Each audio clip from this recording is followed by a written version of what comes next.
We've just seen a new speed record set here at the Women's Worldwide Indoor Painting Competition. Before we talk to the winner, let's hear from the runner-up, a great painter, a great sport, Stella Spatterly. It's a jet from protesting. Protesting? Well, we're going to watch the replay now. Why don't you tell us about it? Why, she used DuPont Lucite, the work skipper. Is that unfair? Look, she skipped the steering. Look at me. Right off the bat, she's got a big lead. Then she really jumped ahead. Her Lucite didn't drip, didn't run like my paint did. She was all finished while I was wiping up the drips and spatters. And she washed out her brush in just soap and water. But Stella, is it against the rules to use Lucite? Well, it ought to be. It lets you skip too much of the work. Well, why don't you just use Lucite the next time? Nah, I'm getting out of this racket. I'm taking a pie lie. If you can't get out of painting, do it the easy way with Lucite, the work skipper. Stella, you're a rotten sport.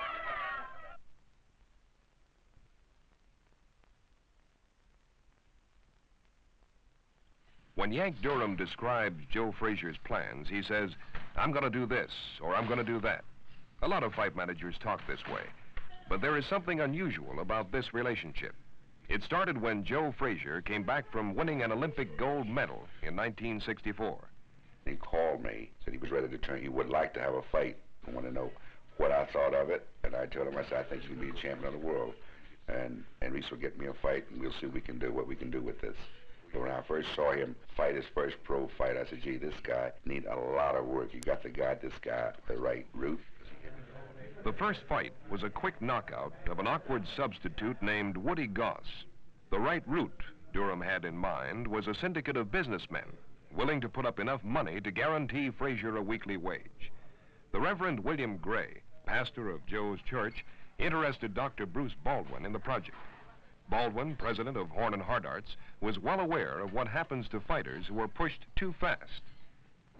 I had some interest in boxing from way back. My cousin was in the Golden Gloves in the 20s.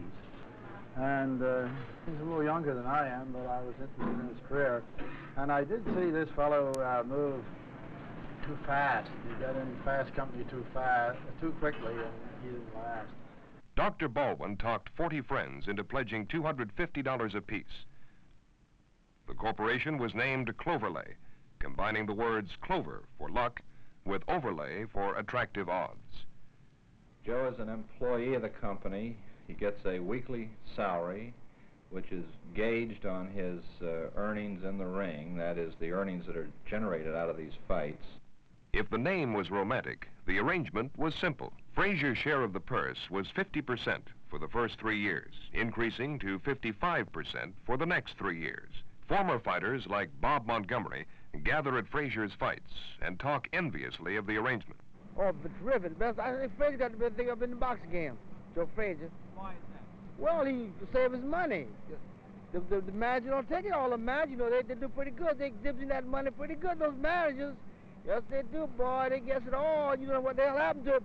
When that tab comes after the fight, they get all the money, and you have a little something coming, but when the tights get that, you don't have too much tab. Montgomery earned $1 million in the ring and wound up with nothing. Where did the money go? Well, it went this way and that way. I think if they haven't got too many people butting in, you have to pick out 2 or 3 guys to run the affair, and then I think it's very good for a fighter if he knows where he's getting a pay and all this stuff, and he doesn't have to press. In Frazier's case, one person really runs things. That man, Yancey Yank Durham. I don't believe in doing 12, 10 rounds or trying to prepare a fighter for a 15-round fight. If the guy is capable of going 8 rounds in the gymnasium of boxing, I think is sufficient for any man, I would say, to fight 15 rounds. And from that point, as high as I will go, then I start taping him off. The closer the fight comes, I maybe take him up to the point where I'm going a couple of times. And after that, then it's a matter of just keeping him in shape. The most important thing a corporation can buy a fighter is time. Time to learn his trade. Time to develop a jab to go with the hook. Time to learn how to keep an opponent trapped against the ropes. I figured if it was a group of men would invest this money, it wouldn't be one man laying out a lot of money, and he figured that things would maybe go bad with the guy, we'd lose the fight, and rather we'd put pressure on me of putting him in with someone that I didn't think was, that Joe was ready to fight. That would be very easy.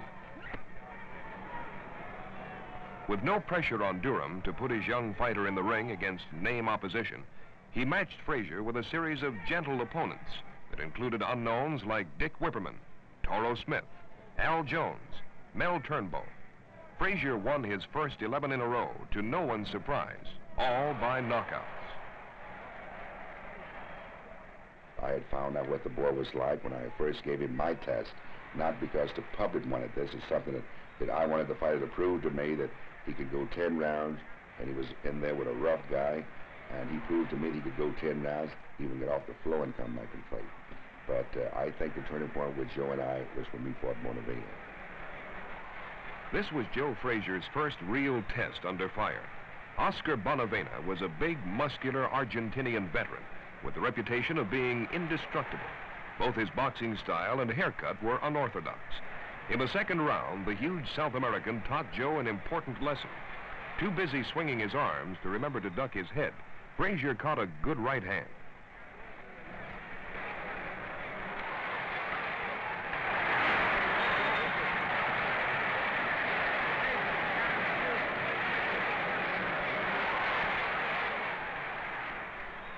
Over-anxious, Bonavena moved in for the kill as Frazier fought in a fog on legs suddenly made of rubber. A half punch, half shove put him down a second time. Joe Frazier was in serious trouble. 3 knockdowns in a single round end a fight in New York. But Frazier trudged into the teeth of the storm. He survived the round and went on to win a narrow split decision. I had a commitment with California that I would fight Machen, providing everything was all right with this fight, with Bonavena.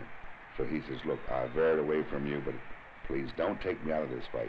Let me have this fight, and I promise you I'll do everything you tell me to do. From that point, after we talked it over, and we started this bit about you're doing the fighting. And I always said, I'm going out to fight this guy and fight that guy, and this is what I'm going to use. He uses the same thing today, that how are you going to fight this guy? And it hasn't been any problem with the guy since the Bonavena fight.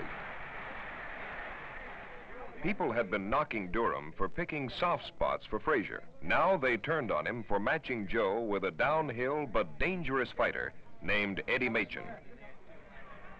One fight in particular that I was criticized, I was nuts, everything was wrong. They was waiting for me to make a mistake so they could prove to themselves that I was making a mistake. And that was Eddie Machen.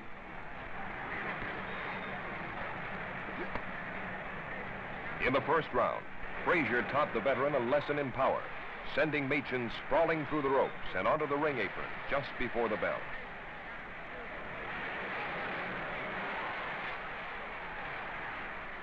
When Joe recalls this fight, he talks about a conversation he had with Machen in the late rounds.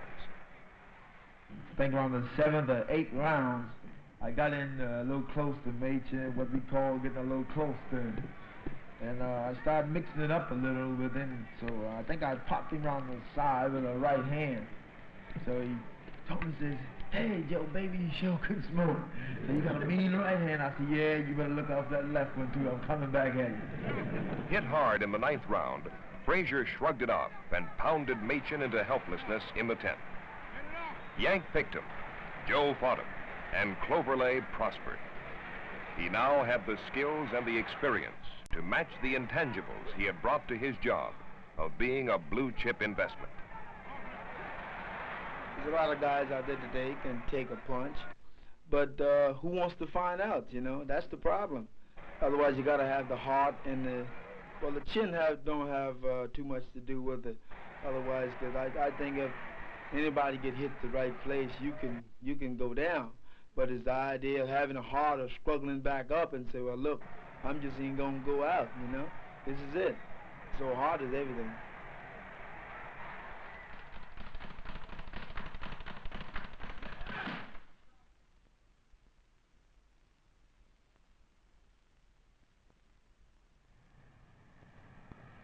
Beaufort County, South Carolina, USA, where 1/3 of the people live in houses called substandard.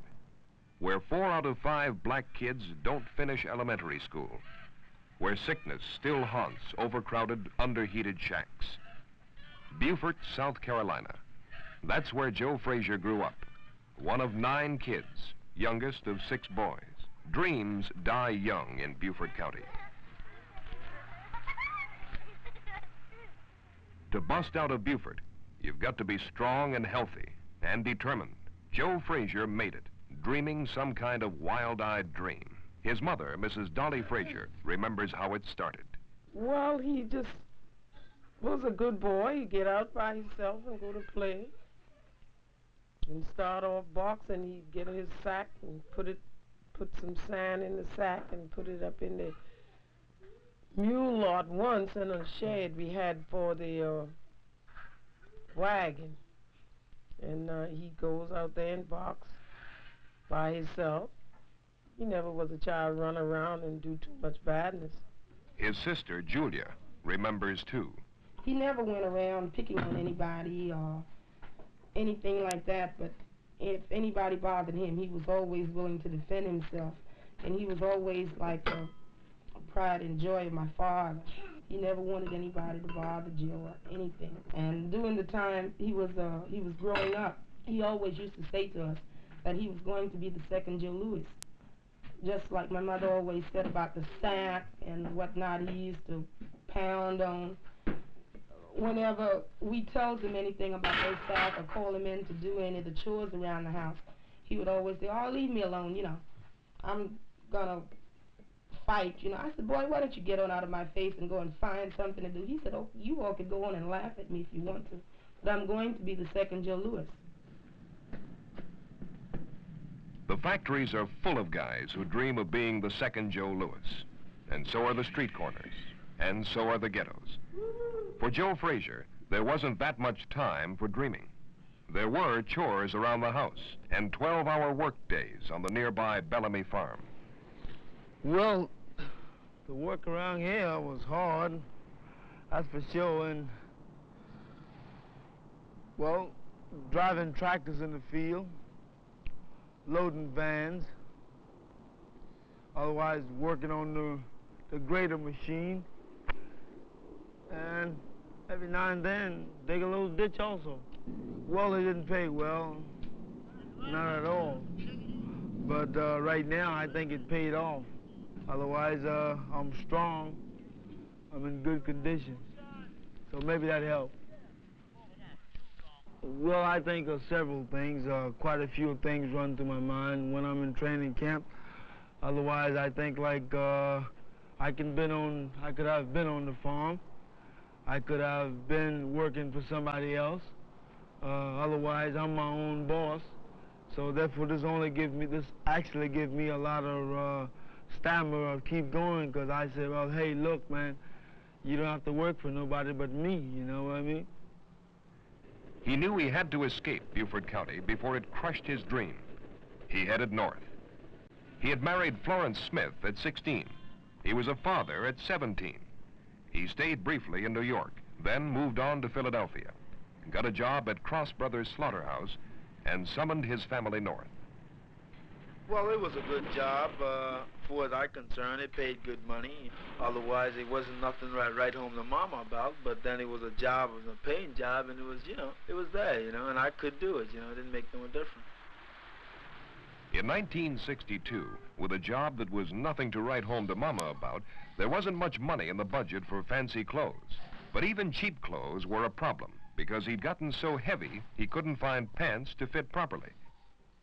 He discovered the Police Athletic League gym at 23rd and Columbia as a convenient place to lose the extra weight. The pieces of a childhood dream about Joe Louis began to fall into place again. Duke Dugent, in charge of the gym, got Frazier started. Then he pointed him out to Yancey Durham, a fight manager who had had fair success with a lot of middling Philadelphia fighters. The most important is a fat boy come around, and I learned that he just came in to lose weight. So one day that supervisor asked me, he says, go over and feel the power of this guy. And in return I did, and I said, gee, boy, you got a lot of power there. And I think he'd be a good fighter one day if you stay in the gymnasium right now. So I thought just like a number of other guys come in, big, gawky fellas, they'd come in for a short while and they'd disappear. You wouldn't see him anymore. But this guy, I mean, his determination, he was in the gym. In fact, when he was late, he would call the gym and want to know if it was any way he could get in the gymnasium. And that's about the extent the way I first met Joe. That's about half your idea.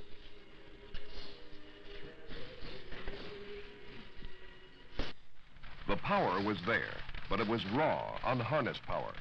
More important, the determination was there. Slip shot. No, I said don't walk in straight.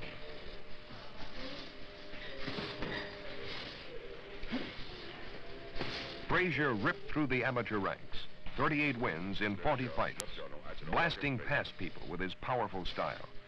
Then the dream nearly came apart when he lost a bitter decision to Buster Mathis in the Olympic trials. But Mathis broke his hand in training, and Joe was picked to replace him on the team that went to Tokyo. We only had one boxer left, and that was me. And everybody's eyes was beaming right down on me. And at that time, in Philadelphia, the Philly wasn't doing too good. So I can get letter like from the wife and the sisters, you know, saying, hey, look, don't let us down like the Phillies. So otherwise, you have to really give me a little more, you know, confidence to keep on going a little further. Frazier had broken his left thumb in the semifinals. He kept the injury a painful secret. Close it out.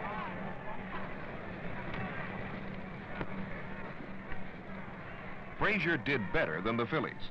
He won the gold medal with a decision over Germany's Hans Huber, banging away with a broken left hand. In the past, the Olympic gold medal was a magic amulet that opened all the right doors.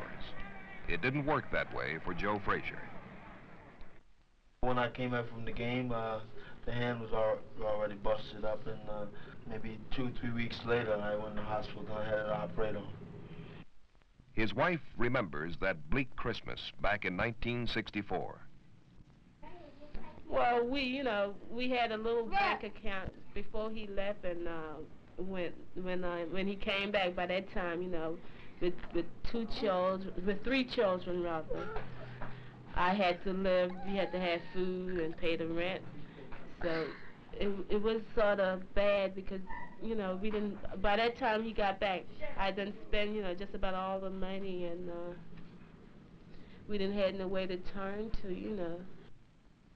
Those were lonely times when dreams of becoming a Joe Louis seemed like childhood fantasies. But Yank Durham's faith and Cloverlay's patient handling soon changed everything. It wasn't long before Joe Frazier, the $1 million corporation, became a reality.